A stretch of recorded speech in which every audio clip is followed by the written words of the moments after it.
You're about to witness the greatest PC flip of the entire Flip or Flop series. We got a brand new Ryzen 7 7800X 3D processor, a 1200 watt platinum certified power supply, Asus Prime X870p Wi-Fi motherboard, and the one and only ROG Astral RTX 5080 that most likely fell off of a truck. Let's do this, baby! For those of you who are just tuning in my show, welcome to Flip or Flop, the series where I flip PCs and put the money towards my daughter's college fund. This is the PC we're gonna be building today to flip for some nasty profits. And I'll go over the parts list real quick, starting with the CPU, which I got brand new sealed a few episodes ago. The Ryzen 7 7800X 3D that I picked up for 280 bucks. We're gonna be putting that inside the Asus Prime X870p Wi-Fi, which was practically brand new. Of course, for memory, we're gonna be tossing in a 32GB kit that I pulled from a different system on the last episode. We'll be going with the T-Force Deltas in the color white, so it matches our color scheme. But in the meantime, we'll be keeping it in this custom printed case that Danny has designed for me, just so I can keep all of my CPU and memory sticks all in one place, because I realized I don't really have any place to store them, because most of the time when I buy memory, they don't come with the original box. So this is just a really nice place to keep everything sorted and organized whenever it's time to use them. They're long enough to fit both DDR4 and DDR5 memory with CPUs. As you can see, the entire CPU packaging fits in these slots. But anyways, enough about that. For storage, we'll be tossing in a 2TB 970 EVO Plus that we picked up a few episodes ago, a 1200 watt platinum certified power supply from Fantex, 360 AIO as well with some fans, and of course we can't forget about the star of the show from a few episodes ago, the ROG Astral RTX 5080. All of these will be going inside the brand new O11D Mini V2 that I picked up from Amazon. Now, I don't know what the value is gonna be after the build is done, but we're definitely gonna calculate it at the end and figure out how much money we can make selling this PC. I know for a fact, majority of the profit is gonna come from our GPU, because we got an insane price on this card. And speaking of this card, I feel like now is a good time to kind of address some of the comments you guys left me on that video. Now, obviously, it doesn't take a rocket scientist to realize that the entire transaction was a little sus, okay? Almost everybody in the comment section agreed on one thing, that the GPU fell off of the truck. Let's put it that way. But the reality of the situation was that I had no concrete evidence that it was stolen. And I can't tell you guys how many people emailed me when the video went live, basically claiming that this was their GPU that was stolen from them weeks or even months prior. And I responded to every email, by the way, and I simply asked them to send me proof. Like, if you can prove to me that this was your GPU, I would ship this back to you and I'll eat the loss. I'll even cover shipping for you. And I never got any responses back. I even reached out to Asus and I provided the serial number on the GPU to see if this was reported stolen, and nothing came back. This card wasn't even registered. So there's nothing I could have done other than not taking the card. But here's the thing, guys. If I didn't take this card, somebody else would have. And they would most likely try and resell it for like $1,500. I was just very fortunate to be at the right place at the right time. The funniest thing was, 2 days after the video went live, somebody emailed me and said that they noticed something in the background of the listing. And I don't know how I didn't even catch this the first time. I guess I was too focused on the parts, but he told me that there was some sort of knife or machete in the background. And I had to really zoom in to kind of confirm this. But it definitely seemed like there was some sharp object in the back of the photos. All I'm trying to say here is that I took a risk purchasing this card. It could have ended badly, that's all I'm saying. Now, this is a high-end build, so let's go ahead and pull a 2TB M.2 SSD from our inventory as opposed to a 1TB. And because this is a fresh build, we're gonna have to buy a CD key, unfortunately. So let's go ahead and deduct $25 for a Windows 11 Pro CD key. And you guys already know, where I'm gonna buy that from. VIP or CDKey.com is the place to buy all your keys for cheap, whether it's Windows 10, Windows 11, or even Microsoft Office 2016 keys. You guys can put in the code TS25 to unlock the cheapest discount on the website. But after checking out, don't forget to visit the user center section up top, navigate to your orders, reveal your key so you can copy and paste that into the activation settings of Windows, and you're good to go. At this point, VIP or CDKey is like the official sponsor for Flip or Flop. Without them, I swear this show would be discontinued. Like, it takes so long to film these episodes and it's very expensive to edit. It takes almost 2 weeks to edit a single episode. So if you guys are genuinely enjoying Flip or Flop, show some appreciation in the comment section for VIP or CDKey. I'm sure they'll appreciate it as well. Unfortunately, as you guys know, I couldn't find a good-looking white case on the aftermarket. Everybody is basically charging near retail price, which honestly makes no sense. I might as well just spend an extra $25 and buy a brand new case from Amazon, which is what I did. I picked up the O11D Mini V2 and install our motherboard.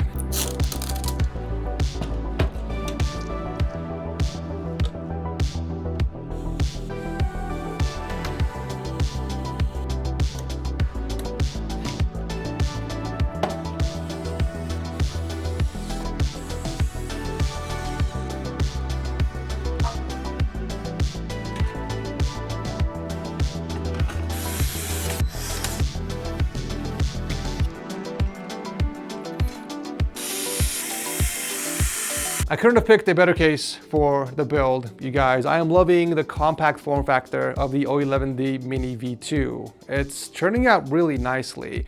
However, I am a little conflicted with this choice because, for starters, the bottom bracket does support up to triple 120mm fans. However, if I use the included vertical GPU sag bracket, we're gonna lose access to the bottom 3 fans. So I have to make a decision here. Either mount the Astral horizontally and still fit in triple intake fans in the bottom, or install the vertical bracket and go with the vertical orientation for the Astral, which, I mean, come on. The Astral no doubt looks the best in the vertical orientation. That's just my opinion, of course, but I feel like this will get way more attention, which will result in selling the PC a lot quicker. So I say, let's do it. Let's do the vertical orientation.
All right, the build is finally done and it looks absolutely incredible. Exactly how I imagined it would look. All the drivers have been updated, the system is stable, and we are now ready to list this. Unfortunately, there were some unexpected expenses that came to be, so let's go and deduct them from the wallet, starting with the case, which cost me $99 with tax and shipping.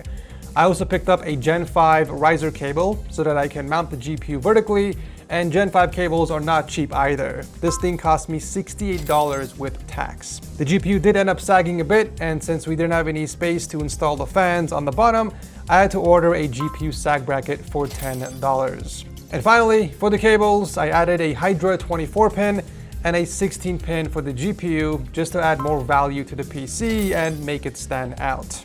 I have paid $2,007 for this entire PC, and it is currently valued at $3,812.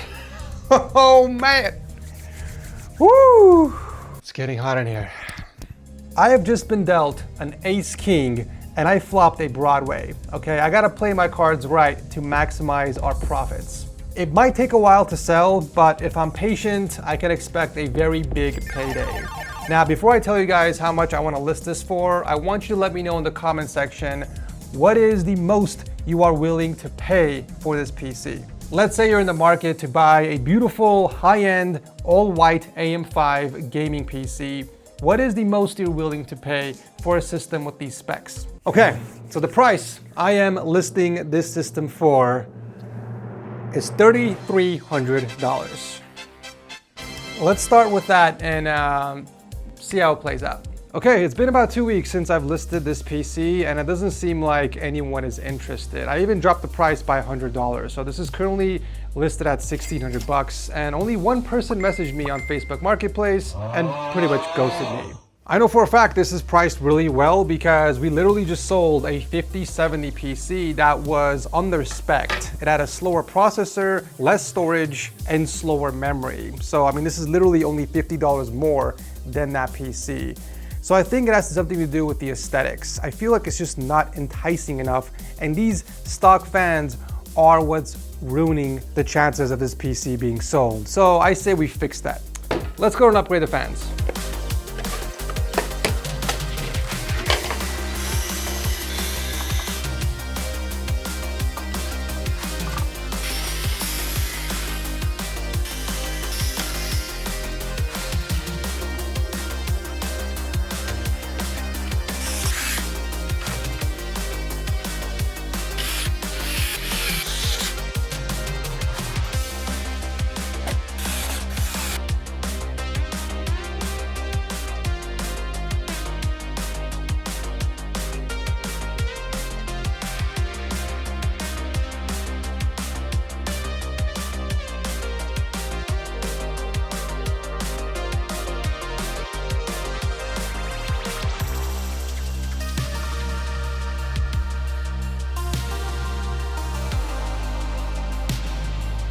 It's crazy how much of a difference it makes using nice looking fans. Like, we only swapped 3 fans and already the build looks so much better. On top of that, I caved and added a 24-pin cable extension and also did a bit of cleaning for the GPU fans, which you guys actually called me out on a few episodes ago, and I appreciate that because I spent like an hour deep cleaning the entire system and I completely forgot to clean the fans on the GPU. So thank you guys for reminding me. But I think now it is ready to be relisted and hopefully get more attention because the cover for your listing is the most important thing that you can do. Think of the cover as like the thumbnail for a YouTube video. If the thumbnail doesn't look good, no one's gonna click on it. And that's what you want. Higher the clicks, higher the views, higher the chance of you actually selling the PC. Now, because I added the cable extension and we bought some new fans for it, I say we adjust the price and bring it back up to $1,650 and kind of test the market and see how it does. But I am not selling this for anything less than $1,600. So let's go and list this again and see what happens. In the meantime, I say we start our next build. We do have a crap ton of components in our inventory and every single day it sits in there, we are essentially wasting money.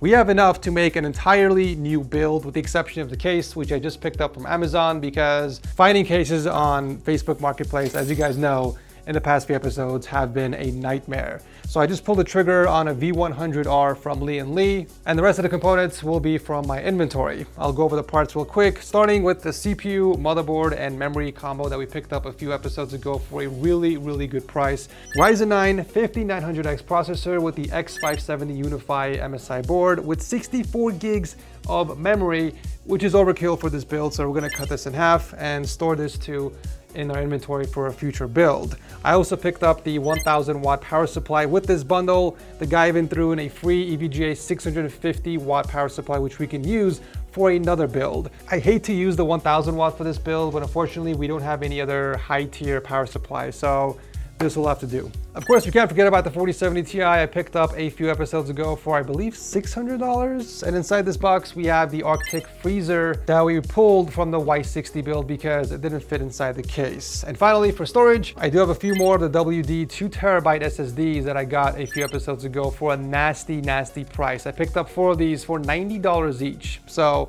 yeah, these are the parts list. Let's begin.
Okay, our third build is done, and now we have a system that is currently valued at $1,600, but we still have that other 4070 Ti PC we're selling for $1,650. And this becomes a little tricky because I don't want to go into competition with myself. Both systems are priced really well, however, the other one we built is faster with a 13900KF compared to the Ryzen 9 5900X that we have in here. Not to mention the other system has DDR5 memory as opposed to DDR4 in here. So I think we should list this one for $1,350, which I think is a very attractive offer. This way, if someone wants a faster processor on the AM5 platform, then they'll spend the extra few $100s and make the jump to the other system I've listed. But if they're on a tighter budget, then this DDR4 system will still deliver the performance they're looking for. If I do sell this for $1,350, that will give me a very healthy $428 in profit. So let's go ahead and list it and see what happens. Unfortunately, our wallet has taken quite the beating these past few episodes, but on the upside, we do have 3 really solid systems that we're trying to sell, and we still have quite the inventory left over to build some more PCs, with the exception of a few parts missing, like a case, for example. So I'm hoping we do find some buyers within the next few weeks, and we can continue building off of our current inventory. Now, before I head out, I want to know if you guys prefer shorter 20-minute episodes of Flip or Flop that are posted weekly, or do you prefer longer, over 30-minute episodes posted bi-weekly? Let me know your thoughts in the comment section down below. As always, if you guys enjoy Flip or Flop, let me know by showing your support by dropping a like. Thanks for watching as always, and I'll see you very soon in the next one.